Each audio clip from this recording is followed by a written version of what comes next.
I believe we are live. It is November the 10th, 2024. 10 o'clock a.m. on the East Coast of America. And we got a ball game today. We got the New York Jets at the Arizona Cardinals later today, 4:25 start time. But we got a lot of things to talk about. There's a lot of things in the news. There's a lot of things going on. There's a lot for us to talk about. We got to have, we got a lot of things on the docket. What's on the docket? Offensive line reinforcements, the kicker carousel, and coaching comfort. We got the coaching carousel and outside the box thinking. We got drafting a tight end. Are the Jets going to draft a tight end in the first round this year? The Bauer boy discussion all over again with a different player. NFL fines and the NFLPA, and also breaking news from this morning that the expectation is, in fact, that Woody Johnson will be heading over to London as an ambassador in the upcoming federal administration and maybe leaving the Jets. And is that a good thing? Is that a bad thing? Well, that's basically our docket for today. Let's say hello to the folks. Harlan's here. Good to see you, Harlan. I should mention this is Coffee with Frankie. This is the coffee. I'm the Frankie. Always good to stay caffeinated. The great Phil Adams from over in London town, or, well, England, not really London town, but, and of course, it's afternoon for Phil over there. Should be, what, 2, 3 o'clock over there, Phil? And you may be getting a new ambassador, Phil. So, start celebrating. Woody Johnson's going to be in your country in a few months, maybe. Yes, we are live. Eddie McGuire's here. Eddie McGuire. Wish my name was Eddie McGuire. It's one of those old-time names from back in the day. And back in the schoolyard, you would have an Eddie McGuire. Go see Eddie. You want to get something done, you go see Eddie. What's up, Eddie? Harlan says, it's still morning here. So Eddie says, this is fantastic. Bye-bye, Woody. Yeah, he's going. He looks like he's going. Looks like he's going. Don't forget to hit the like button. Yeah, please do hit the like button if you're here. Hit the like button even if you're not here. Why not? We like to get like buttons stroked in this place. Phil says, Woody likes being USA citizen #1 in the UK. I guess so. He gets to sit around in the embassy doing whatever the hell he does over there. Must be nice. He gets documents and pouches, right? Aren't there pouches involved? Diplomatic cables and so forth and so on. Justin's here. How are we going to stop Kyler from running all over the place? Yeah, I don't know. How does any team stop him from running all over the place? I don't know. He's probably going to run for 7,000 yards today. Our D-line can't even stop slow quarterbacks. Yeah, it's a problem. I agree. I've been saying so for years, Justin. It's a structural problem with our defense that we have not really been smart enough to fix. Eric Craig is here. Let's get started today right off the bat with a win. Yeah, let's do that. But the game is not until 4:25 p.m. Eastern time, so it'll be the nighttime game for old Phil Adams, so to speak.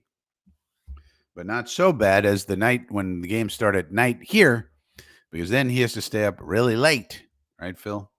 PM, yeah.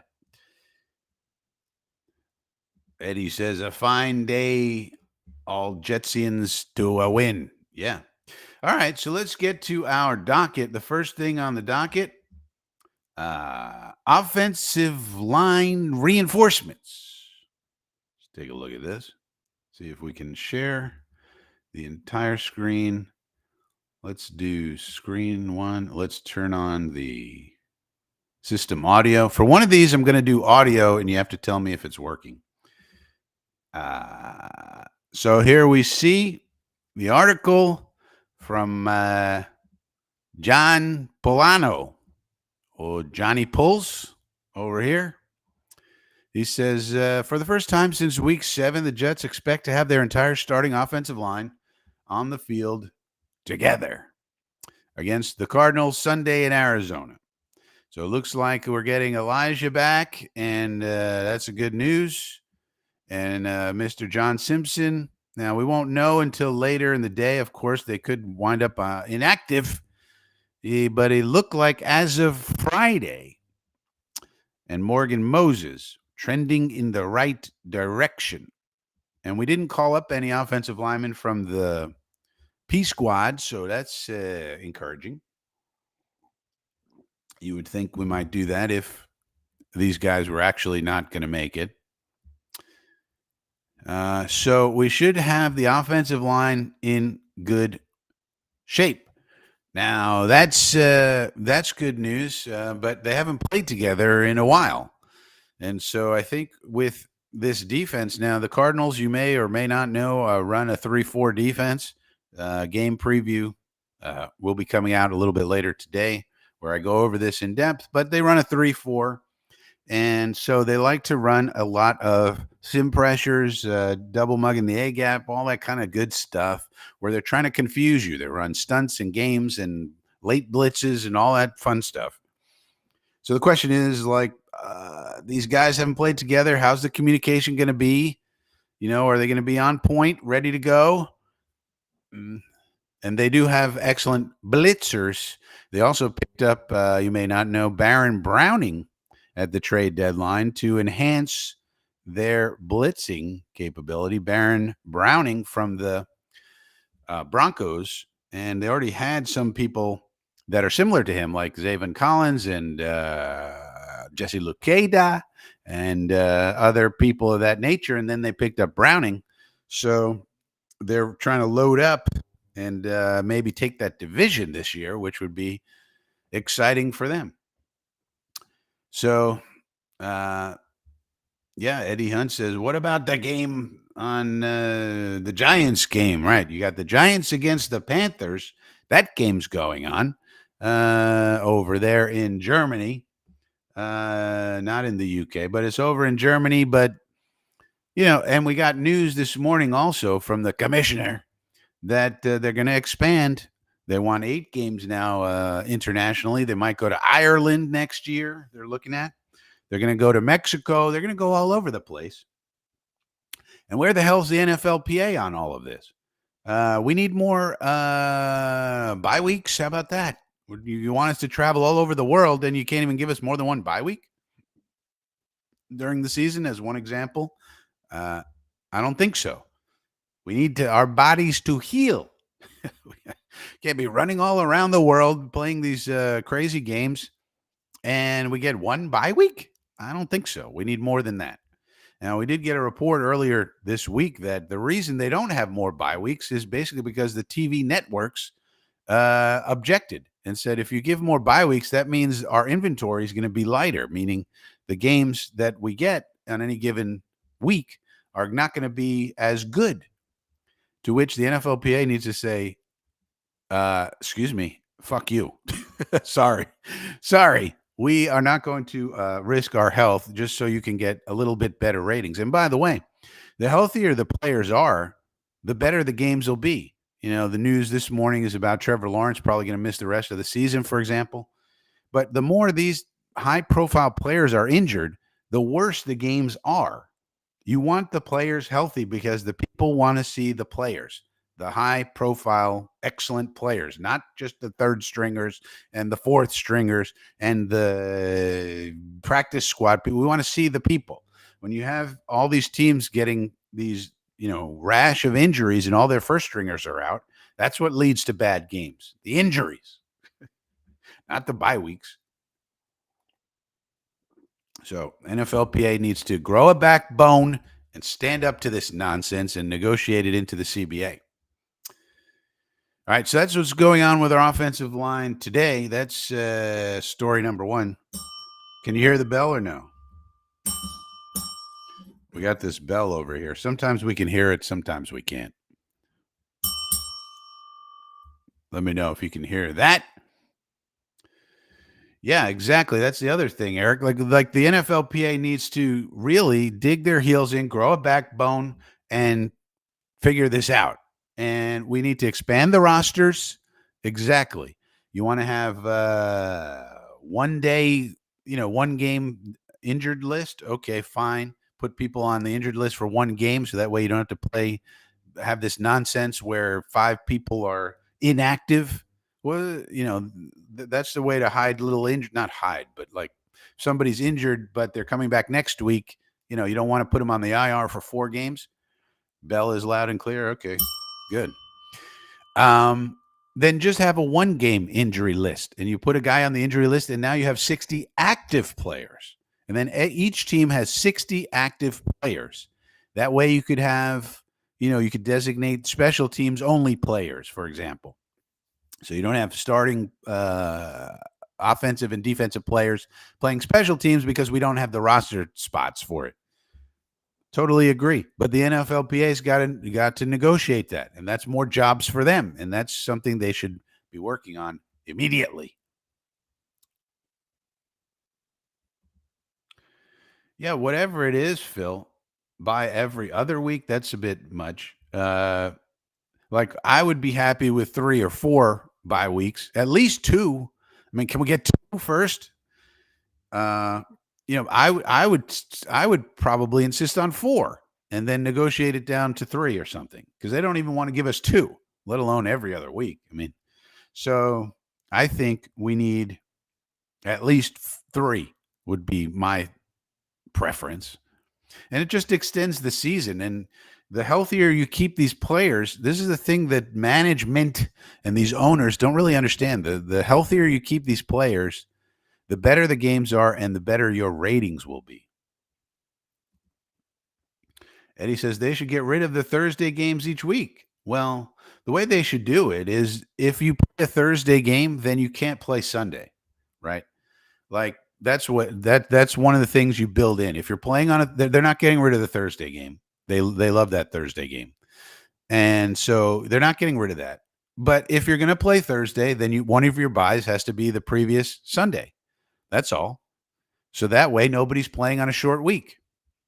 You get a bye, and then you play Thursday, then you get a mini bye, and then you play the next Sunday. That's the way you do it. I mean, it's not that hard. This is not like the old days where they didn't have gigantic computers with all kinds of computing power, where they're sitting. There's a guy in a room with a pencil figuring out the schedule. This isn't, computers can figure this out in 2 seconds. You just put in the parameters you want, you tell it what you want, and it spits it out. It's not that difficult. Eddie says roster expansion. Yeah. 3 quarterback slots. Yeah, there should be no limitations on the quarterback slots. Why not have 4 or 5 quarterbacks if you want to? It's up to you. Just go up to 60 and however many quarterbacks you want, 3, 4, 10. Why is that a limitation? Like if I want to keep 10 quarterbacks, well, what difference does it make? It's my choice. It's my strategic choice. Keep 3, keep 4, who cares? Go up to 60 and keep as many whatevers as you want. Who cares? It's your strategic decision. You want to stash a quarterback? Stash him. Stash away. Yeah. So I don't understand all these limitations sometimes. All right, let's go to the next story on our list. Let's look at my notes. What's the next story? Oh, the kicker carousel and coaching comfort. So I have a theory. Now. Yeah, dress how many ever you want, though. Like, why is there a limitation? Shouldn't be. All right, let's go to coaching comfort because, well, let's talk about our kicker situation. But before we do that, now tell me if you can hear this. We got Coach Mike Tomlin talking about coaching, which is always a good thing. Now, tell me if you can hear it. If not, we'll take it out. We'll stop it. All right, I'm going to click play. This is Coach Tomlin over here. Let's see if we can hear this. That I came into this thing fighting every day to prove I belong, to help them dudes eat. And so that's just a mentality that endure for me. Do you still feel that way? Absolutely. You still feel like you got to prove yourself, bro? You got championships. And I don't care about that. Every day you walk into that, you see this big ass house, we in your basement. And I ain't even been to the fourth floor yet.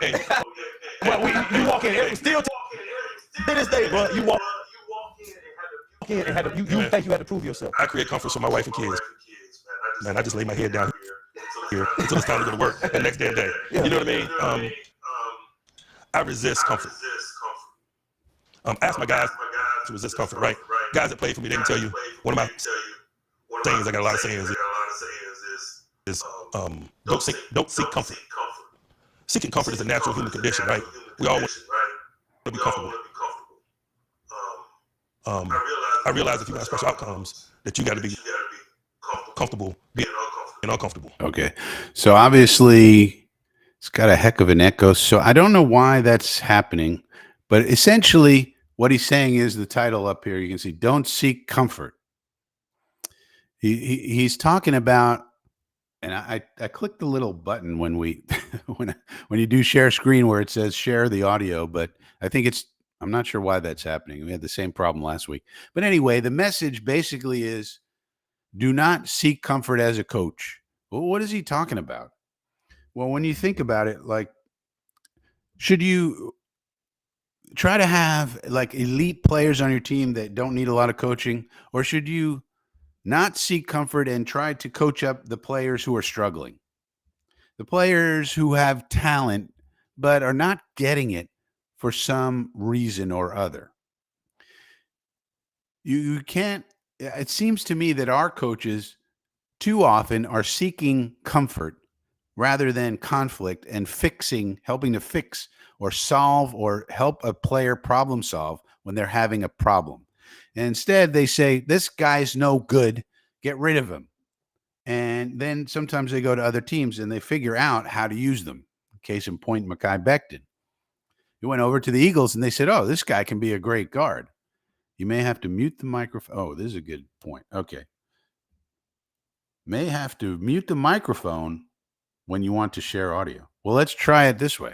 All right. Let's do a little experiment about seeking comfort. Let's see if this works. Let's do this.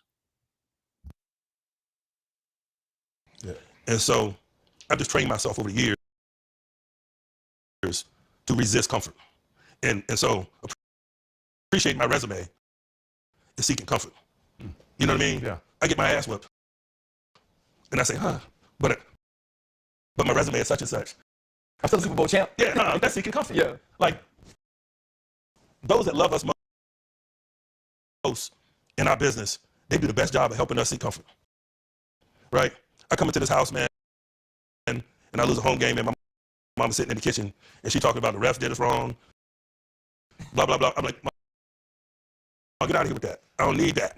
It stings my ears. I've trained myself to hate it. Because hating it keeps me upright, keeps our program upright. That's just the mode of operation that I'm comfortable with. Still choppy. Well, I don't know. But the echo's gone, Eric says. Well, all right, so we solved one problem, but who knows? Maybe it's a restream issue. But anyway, that's the point that he's trying to make is, as a coach, you never want to really seek comfort. And how does this apply to our kicking situation? Well, we had a bunch of kickers. So what happened was Greg Zuerlein was having a problem. So he got injured. He's on the IR. Then we signed this guy, Spencer Schrader. We signed this guy, Anders Carlson, and we signed this guy, Riley Patterson. So we basically signed 3 kickers, essentially. Patterson got the first shot at it, and then we released him. And this game, we're going with Spencer Schrader. Now, the reason why we released Riley Patterson, now, if you remember, Patterson came in, made all 3 of his extra points, no field goal attempts for us, did hit the upright on one of them, however. Now, you might be saying, well, why are we going with Schrader? And the answer can be found here. Rich Samini says, now official, the Jets elevated place kicker Spencer Schrader for tomorrow's game. His next field goal try will be his first, so he's never even kicked a field goal in the NFL.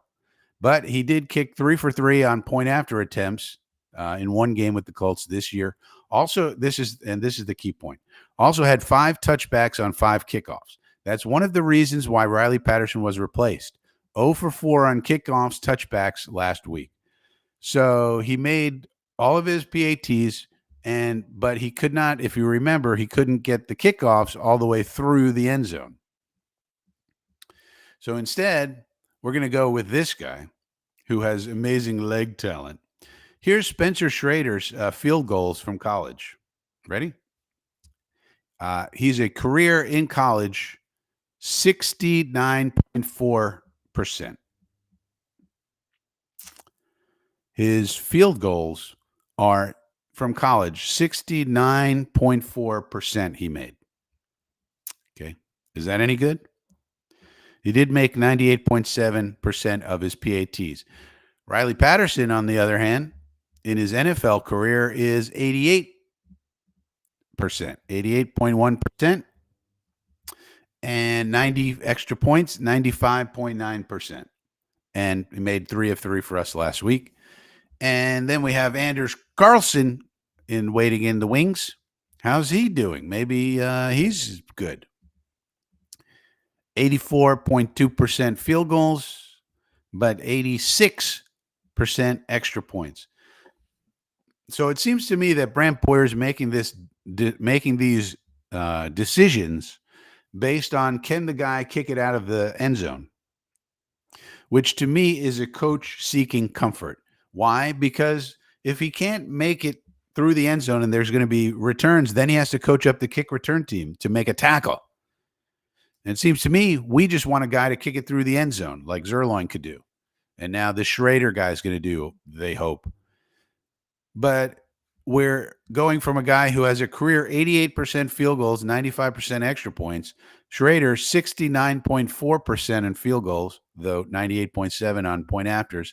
And Patterson was 88 and 96, basically.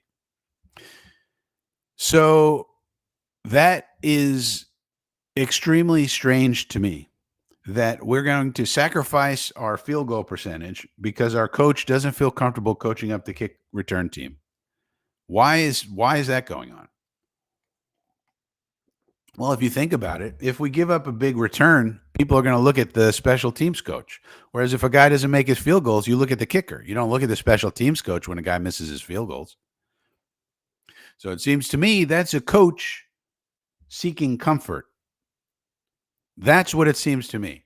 And I don't think we need coaches who are seeking comfort. I think we need more coaches who take on the Mike Tomlin attitude. I'm not going to seek comfort ever. I'm going to run toward conflict. I'm going to coach whoever needs the coaching. I'm going to coach them up. If we need to have a high percentage field goal guy, but he can't kick it all the way through. And this is probably why we don't have Eddie Pinheiro, by the way. Pinheiro is kind of the same thing. High percentage field goals and extra points, but not so great on the kickoffs. Couldn't get it all the way through the end zone. And so what are we doing? Why do we have a coach who doesn't want to coach the kickoff return team? Why is that okay? To me, that's an indictment of Coach Boyer. I don't want any coaches who are seeking comfort here. We don't have time for that. You know, you're going to put a guy out there who has a career college percentage of 69% because he's got leg talent. He can kick it through the end zone, and I don't have to coach a kickoff return team. That doesn't fly for me. That does not fly for me. Sorry, Coach Boyer. I know normally you're very respected. Everybody says so. But to me, that's a coach seeking comfort, and I don't want any coaches here seeking comfort at all, ever. And in fact, if the season doesn't go well and we fire everybody, all the coaches, I would go to Mike Tomlin's staff and just start picking guys off of there, interviewing Mike Tomlin's coordinators and so forth. Get some of them over here. This is so annoying. And in fact, they even said this in one of the articles on here, News Home. Let's go to the News Home. We want a live leg, they said. We got to have a live leg. Here it is. Schrader. We're just looking for a live leg. A live leg. The hell does that mean? A live leg, Ulbrich said. So we brought in a guy that's got a live leg. And we think Spencer Schrader has a live leg. So he's using the words live leg. So that's ultimately what it came down to, was the strength of the leg. Leg talent. This guy has so much leg talent. So basically they're saying, we just want guys to kick it through the end zone on kickoffs. Field goals be damned. Extra points be damned. We want a guy who can kick it through the end zone, God damn it. Is this a smart way to do it? I don't think so. I think this is what coaches seeking comfort do. I'm not for that. I'm not for that. Harlan says Nugent went well, then got injured.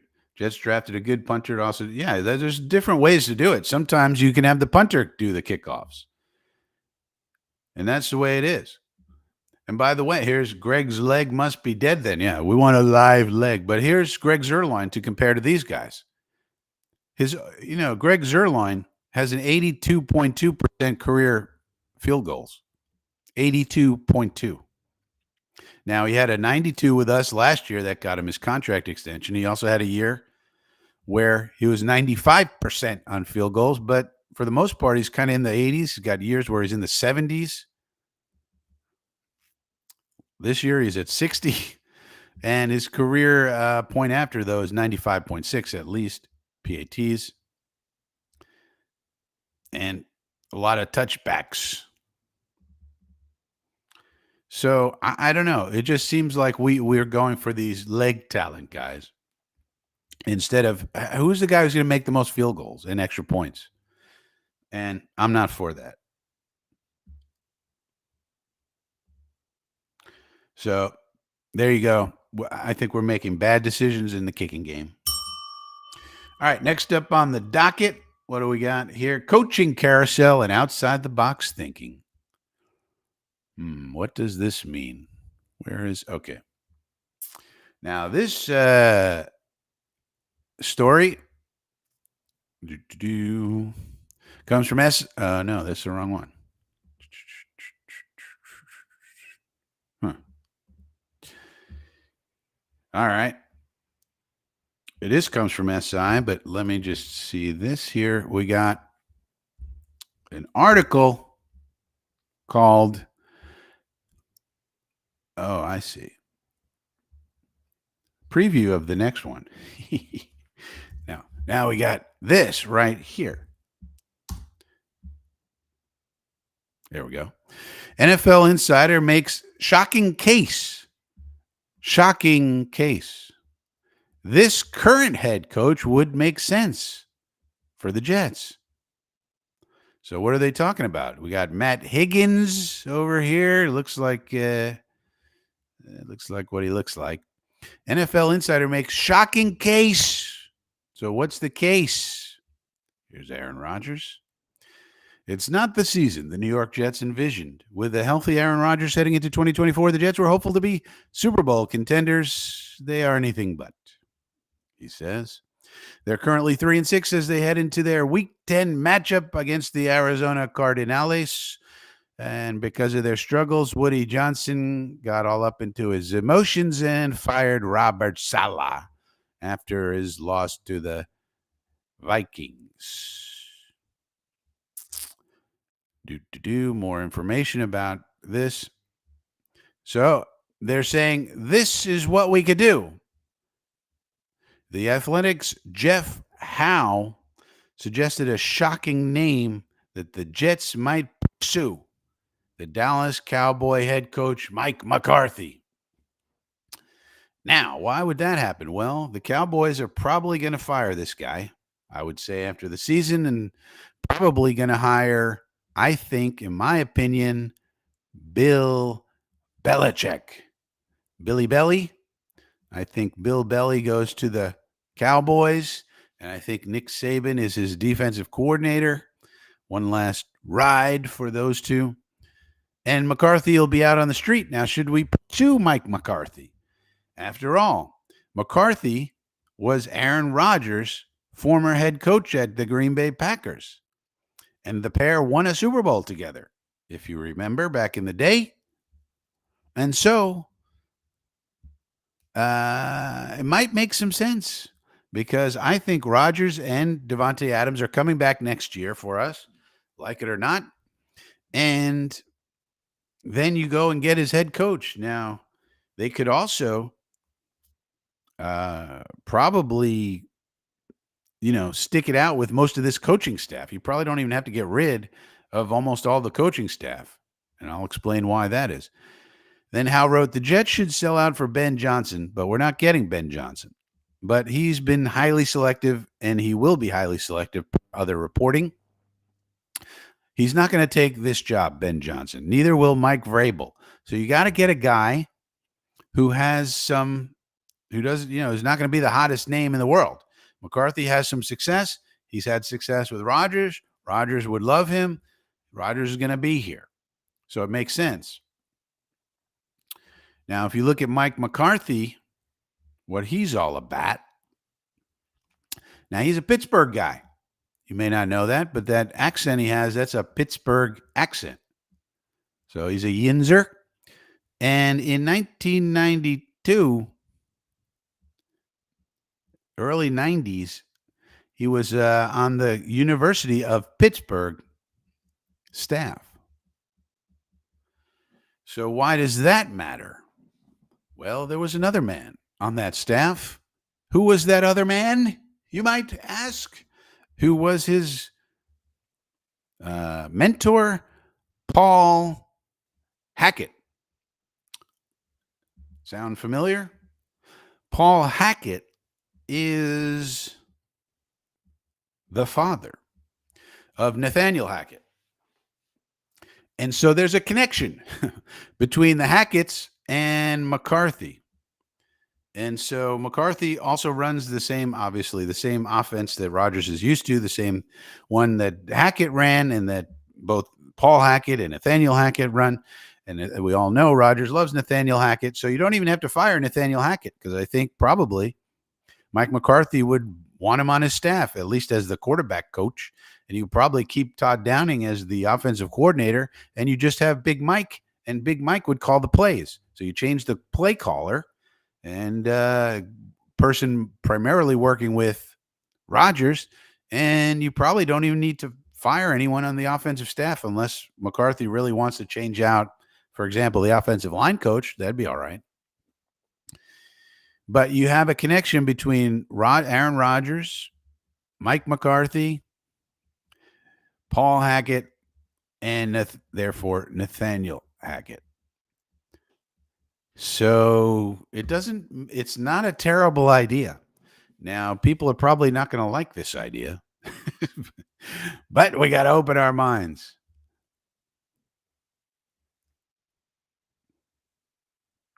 Yeah, see, people are already not liking this.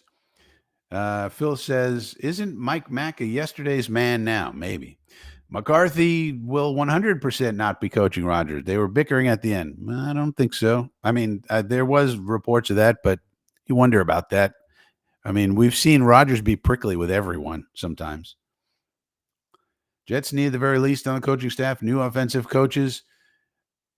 Bring back Rex Ryan, right? Two winning seasons out of 6. He was the best. He was so awesome. 2 winning seasons. I thought McCarthy and Rodgers were on bad terms.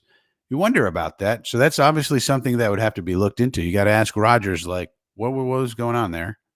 Maybe it was poorly reported. We don't know.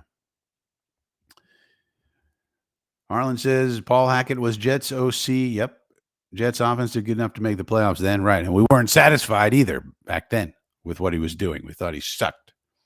Good morning. Hope everyone is doing well. Aunt Jet says. So this is one idea that maybe could work. Rodgers would have to obviously agree to it, and he'd have to say, yeah, that was the media made that out to be something more than it was or whatever. Or if he goes, yeah, I'm not working with that idiot ever again, then he's not coming here. That's it. Right. So we'd have to see about that, but there are connections. And, even if there was a problem, perhaps at that time, time heals all wounds.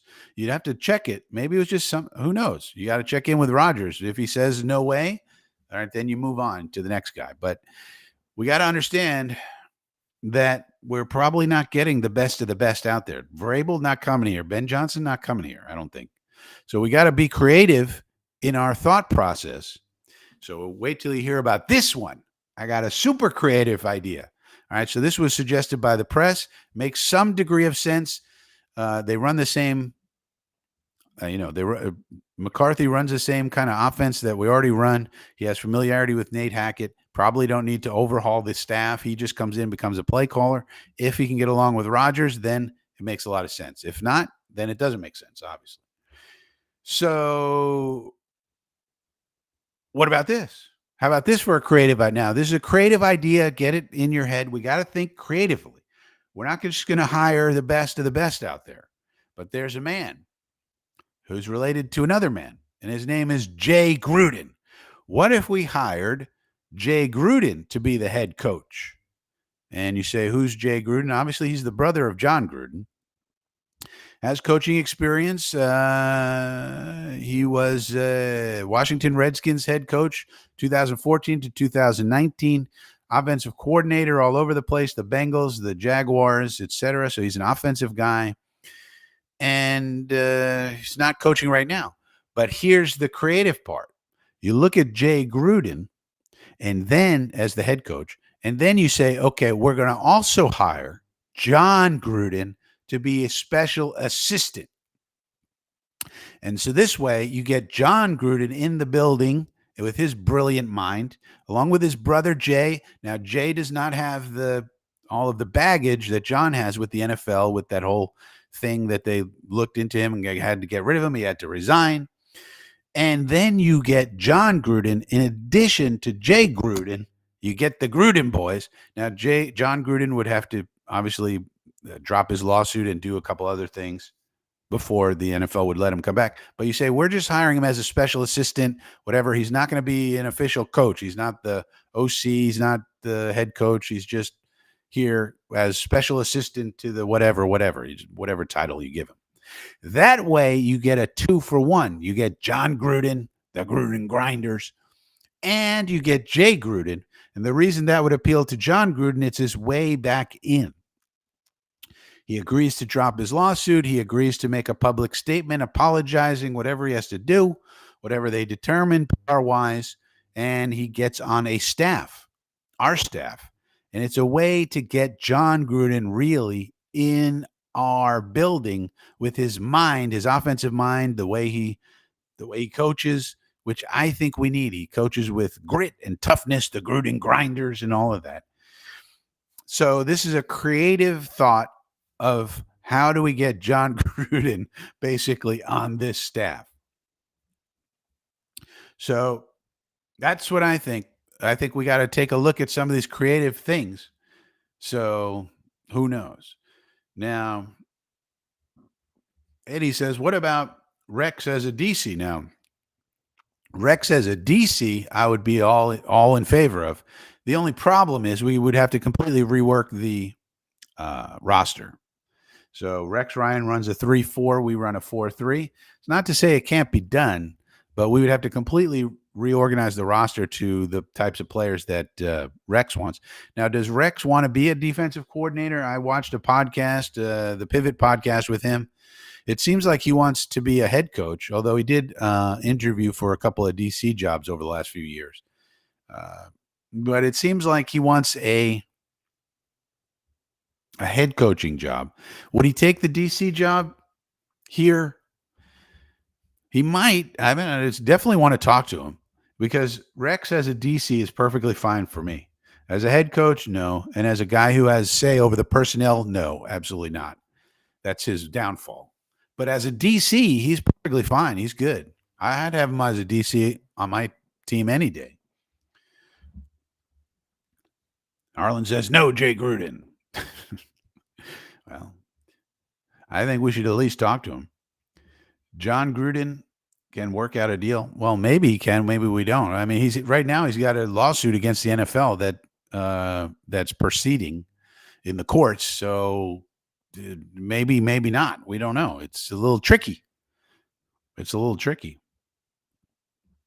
Gruden Ryan would be the best combo. That would be a good combo. And we got to start thinking creatively because we're not getting Mike Vrabel. We're not getting Bill Belichick. We're not getting, Ben Johnson. We're not even going to get Joe Brady or anybody like that.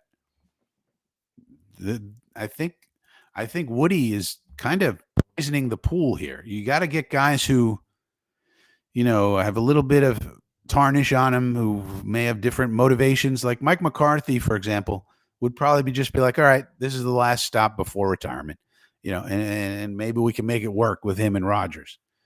And you get at least a decent, NFL coach. Remember, Mike McCarthy, the last 3 years, other than this year, 12 wins with the Cowboys.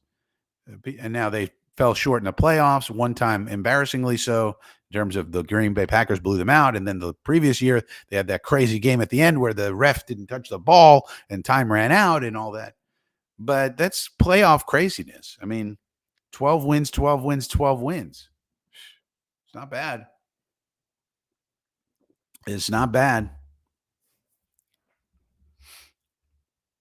I don't think Rex could flex to a 4-3. I think his whole philosophy is around linebacker blitzing. I don't think he wants to play a 4-3. I could be wrong. Maybe he would, but I don't see it. I don't think so. Now, Rex does want to come here, Tony, as a head coach. He definitely does. So if we interviewed him for a head coach, he would definitely take the interview, and if we offered him the position, he would take it. So that's what we need to see is, would he come here as a DC under Jay Gruden? I don't know. With John Gruden on the staff, he could probably look at that as a decent situation where if he's a DC for a couple of seasons and we have success, then maybe he can get a head coaching job somewhere because he desperately wants to be a head coach again. He thinks very highly of himself, you could say, as a head coach, despite his poor record. So, yeah, he definitely wants to come back. So that's something to consider for sure. But I'd prefer him as a DC. He does not have a good track record as a head coach. He only has 2 winning seasons out of 8, 6 with the Jets, 2 with the Bills, and only made the playoffs twice, which was his first 2 years here. But that was with a team that was constructed by, Mangini, basically, and Tannenbaum. All right, so that's the coaching situation. Drafting a tight end next on the list. Drafting a tight end.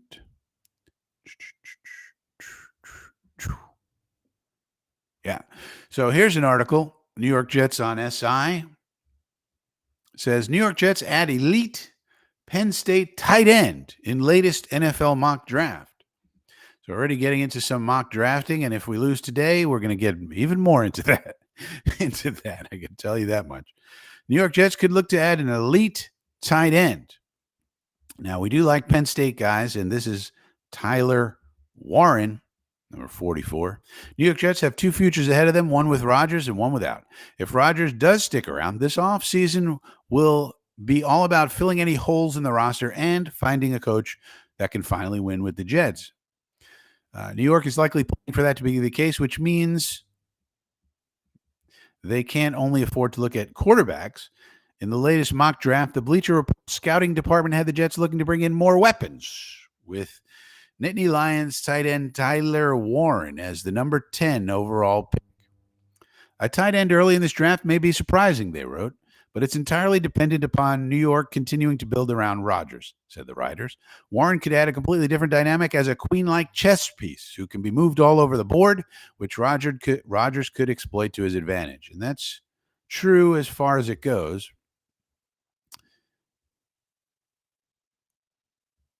And then they talk about maybe us taking a quarterback for the future. But Warren certainly has an argument to be one of the best players available if that were the mindset that the Jets adopt, not adapt. Many misspellings in this article, which tells you how garbage it is, really. But so this seems like a decent idea. Now, I like this player. He's a very good player. I've seen him play, and yeah, he's what they're saying. He's a chess piece. You move him in the backfield, you move him wide, you move him all over the place. But I'm going to call it right here. We're not taking a tight end. we're not taking a tight end. I don't think. What I think in this upcoming draft we're going to do, I think our first three picks are going to be very unexciting. Defensive tackle, offensive tackle, guard. So the defensive tackle, we really hollowed out our defensive line. This is assuming that we stay in a 4-3. If we have Ulbrich as the defensive coordinator or somebody else who's in a 4-3. If we go to a 3-4, like with Rex or something like that, then I'd have to rethink this. But if we stay in a 4-3, one gapping attacking style defense, attacking with the defensive line, then we need to draft a high-end defensive tackle such as Mason Graham out of Michigan. If we could get him, we wouldn't be able to get him at 10, I don't think, but because we're short there. And then I would sign Javon Kinlaw back and put him as a backup and then pair him with LT3 as the primary backups. And then you would have Quinnen and let's say Mason Graham, for argument's sake, as the starters. And then you have a decent foursome and then you sign some backups. Then JJ comes back. So I think that's the primary need. The secondary need is probably going to be offensive tackle. Remember, Olu's going to be replacing Tyron Smith on the left. The middle is going to be the same. And then, I would sign Morgan Moses, but I would like Morgan Moses to be a backup, or a situation like we had with Olu, where you take the tackle, let's say in the second round, offensive tackle, and maybe Morgan Moses starts the year as a starter, and then we bring along this tackle as a little slowly. And then if the inevitable happens, Morgan gets injured, then you bring him in, and now we have our young guy. And then in the third round, I think we need a guard because AVT can't stay healthy. We got one more year at least with AVT. And so I think we need to draft his replacement and kind of do the same plan where we draft a guard center guy who can do both, obviously, interior offensive lineman. And then he starts the year as the backup. And then when AVT inevitably gets injured, he's a replacement. And then the following year, he's the starter.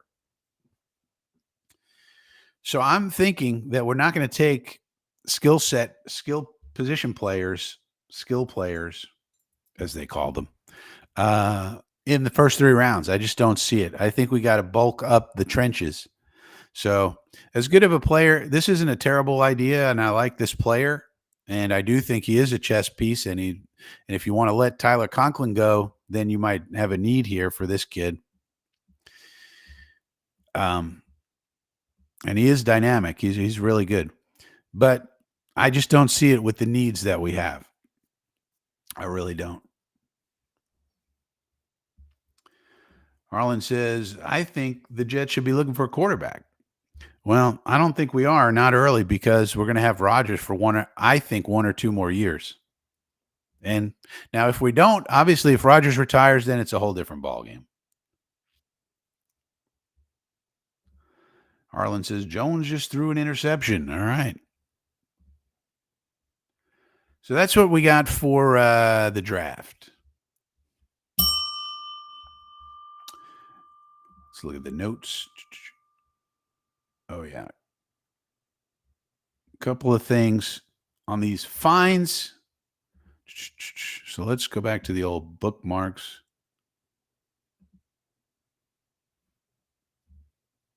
So you may have missed the fact that we had some fines. Let's get rid of this from last week. And I think this is something else for the NFLPA to take a look at. Irv Charles got a fine $5,000 for his roughing the kicker. Quincy Williams got $11,000 for taunting. I don't remember that at all. But most egregious of all, Kenny Yeboah, $7,964. How they come up with these amounts is anybody's guess, for a face mask penalty. Now, how is it that these owners are able to claw back salary from these people for just committing penalties in the game? Did Kenny Yeboah's face mask, was it egregious where he was like in anger trying to pull the guy's face off? No.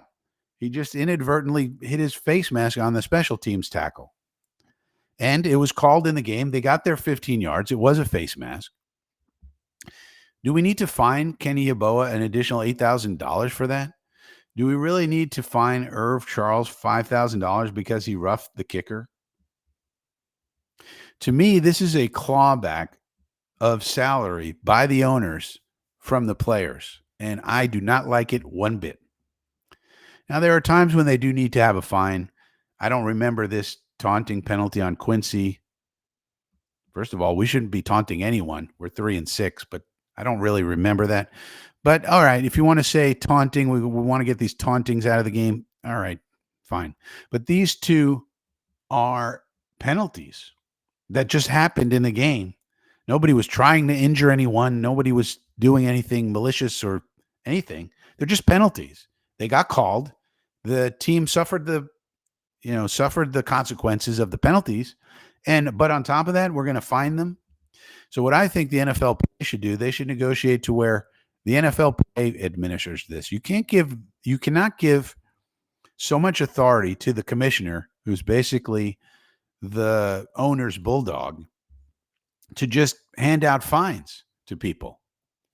And the commissioner designates someone, I forget who it is in his office, and they just designate these fines, and then it goes back into the owner's pockets from the players.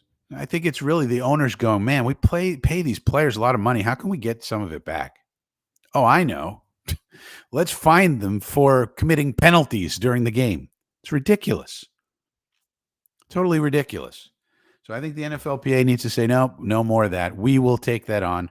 We'll probably have like a 3-person committee to review it. It'll be 2 of our people, 1 of the league's people, so there can be a say and a check. But we're going to decide who should get fined and who not. And the fines come in, and whoever does get fined the money should go to the NFLPA, not the league. We're the ones, if you say this is all about player safety, we're the ones our members are the ones, suffering the safety consequences of things that should be fines. Some of these things should be fines for sure. You want to say unsportsmanlike, this taunting, we want to get that out? Okay. I don't love it, but I can see it. And sometimes, guys go nuts and they do something egregious, like Brian Branch in that game last week. It was totally egregious. Yeah, that should be a fine. And he got thrown out of the game, and that was totally right. So if it's egregious, yeah, a guy goes,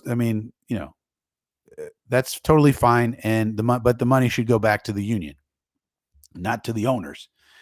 I mean, these are just 2 penalties. There's nothing egregious about them at all. And yet we're fining people in addition. It doesn't make any sense. I don't like it. NFLPA needs to stop it.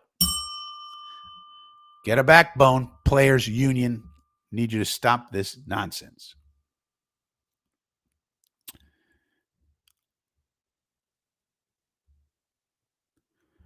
So there we go.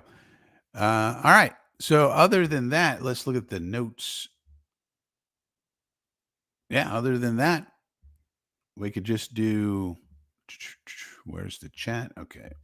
We could just do Q&A if there is any. Otherwise, we can get ready for this game. Stop screen share. Why did it go like that? Thumbnails. There we go. All right, so those are all the news items that I have for today. Let me know if there's anything else that I missed. What do you want to talk about, if anything else? Or do we just want to go ahead and watch the giant game and get ready for the Jets at the Arizona Cardinals later today?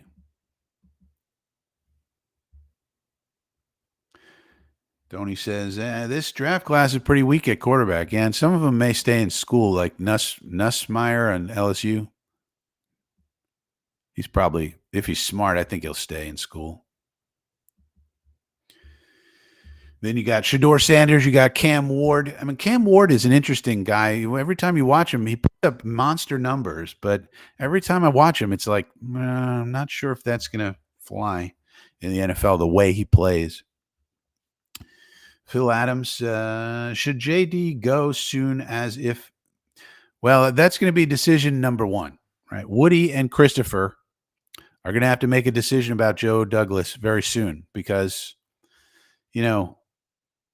we need to know if everybody needs to know if Joe Douglas is going to continue on here. The agents, all the people who are going to be negotiating with us, etc.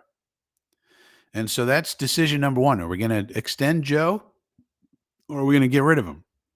So that's decision number one that needs to happen. I'm 50-50. I don't understand. First of all, I mean, he's probably going to go. Let's be honest. The record, unless we turn this thing around and make the playoffs. Now, if we turn the thing around and we make the playoffs, Joe probably stays.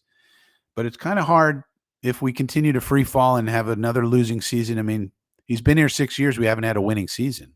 It's kind of hard to justify that. And there's a lot of decisions that he made, like hollowing out the defensive line this year, the whole quarterback situation, going after Rodgers instead of Carr and giving up those draft picks. Lots of decisions he made, and we just haven't won. Now, a lot of times, I think Joe Douglas is probably an average to below average general manager in general, and maybe that's the best we can do. If you fire him, who are you going to replace him with? Well, all these assistant general managers on every one of the teams, is any one of them going to want to come here? You'd probably start with the guy in the Giants, the assistant general manager on the Giants. He's already in the area. So you interview him. Maybe he'd want to come here. I mean, he's already here. He's one of the assistant general managers for the Giants, so he doesn't have to move. So you start with him, but is he going to interview well? Is he ready? Is he seasoned enough? Does he need more time? And then you think about all the other guys, all the other assistant general managers throughout the league, and the director of pro personnel people and the director of college personnel people on all the other teams. Do any of them want to come here to this shit show? I don't think so. You got to live in New Jersey. You got to deal with Woody, with his craziness and so forth and so on. So this is, Phil, I think this is decision number one that needs to be made. If we turn it around and make the playoffs, all right, he probably stays, is probably what Woody's thinking, because then he can justify it. Look, we turned it around. But otherwise, he goes, and then we got to search for a new guy, and everything's up in the air. I will be on with Green Bean as far as I know. I have not gotten the text yet, but probably will later. I think I will be on with the Green Bean, Phil. So I wouldn't call it a watch party. I would call it I guess that's what it is called. The watch party with Green Bean and the crew. I believe we'll all be there. So yes, I think so. Is there a better replacement? Yeah, that's really the question. Who knows? Roger Molson, how much of the game plan is on Kyler Murray? Well, we got to contain him, that's for sure. So a lot of it. We'll see if they do a spy technique or how they're going to contain Kyler Murray. He's no different than any other running quarterback, really. Josh Allen, Lamar Jackson, one of these super elite runners. And we got a lot of them today. So we'll see if we're in base more. We'll see what we do with spies. If anything, we'll see what we do with our rush lanes. A guy you could use as a spy for him maybe is Jalen Mills. Maybe you drop down a safety to spy him. That would be innovative. But you got to do something, especially on third and longs, because if you go to, so what it means mostly is you cannot be in man coverage against him really at all. There should be no man coverage today, zero, in my opinion, because if you go to man coverage, he goes back. If nobody's open, as soon as he waits 1 or 2 or 3 seconds, he just escapes out of the pocket, and there's very few people there to tackle him. So I would say no man coverage today. PC says JD did some good stuff, but he also had some big swings and misses. And overall record under him is terrible. That's correct. The record is terrible, and it's hard to justify keeping a guy here who in 6 years doesn't have a winning season, and the overall record is terrible. It's not like we, just missed being over 500. It's been pretty bad, and he had some big swings and misses. Zach Wilson, hollowing out the defensive line, bringing in all these Packers last year only to have them injured, not bringing in a backup quarterback last year and relying on Zach to be that, and then blaming it all on Zach when it went down the tubes. And it's like, from Woody's perspective, it would be like, well, you guys, you can blame Zach all you want for last year. Let's say when Rodgers got injured, you can blame Zach all you want, but you guys are the ones who didn't bring in a backup quarterback like Tyrod, somebody like that. You guys did that. Like, how can you blame the kid when he should have been QB3, not QB2? So, yeah. So Harlan, we've talked about this. I think maybe not Woody, but maybe the money men. So probably Jaime and those guys, because I think they wanted the PR bump of Rodgers. Aaron Rodgers is much more high profile than Derek Carr. They wanted all of the excitement and merchandise and ticket sales and TV eyeballs and all of those things that Rodgers would bring that Derek Carr doesn't necessarily. And it's really not about Aaron Rodgers versus Derek Carr. It's about Aaron Rodgers plus the draft we had to give up and all of the PR headaches that come every time he opens his mouth, and all the media people who hate him for reasons we don't need to get into here. But all of that, which Derek Carr does not have. But Derek Carr's not as good as Aaron Rodgers, but Derek Carr's also younger. And Rodgers, you don't know what version you're going to get from week to week. I mean, what we've seen is a very inconsistent Aaron Rodgers, which has been surprising.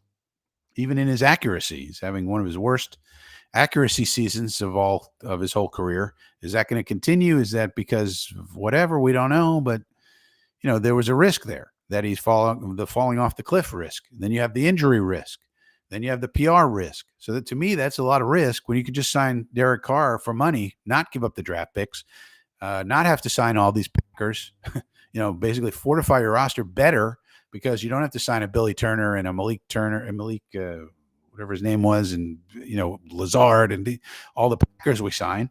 We didn't need to do that with Carr. You could sign whoever you want and get them in here, and they would probably be better. And then you have less of an injury risk, although everybody has injury risk, of course. You have less of an injury risk, less of a falling off the cliff risk, less of a PR risk, but at the same time, he's not as high profile. So I think the money men said, no, Rodgers is the ticket, the meal ticket. And they thought he would be really good on top of it. So it's like, let's get all the money stuff with Rodgers, and plus he'll probably be really good. So what's the problem? So then they went with it.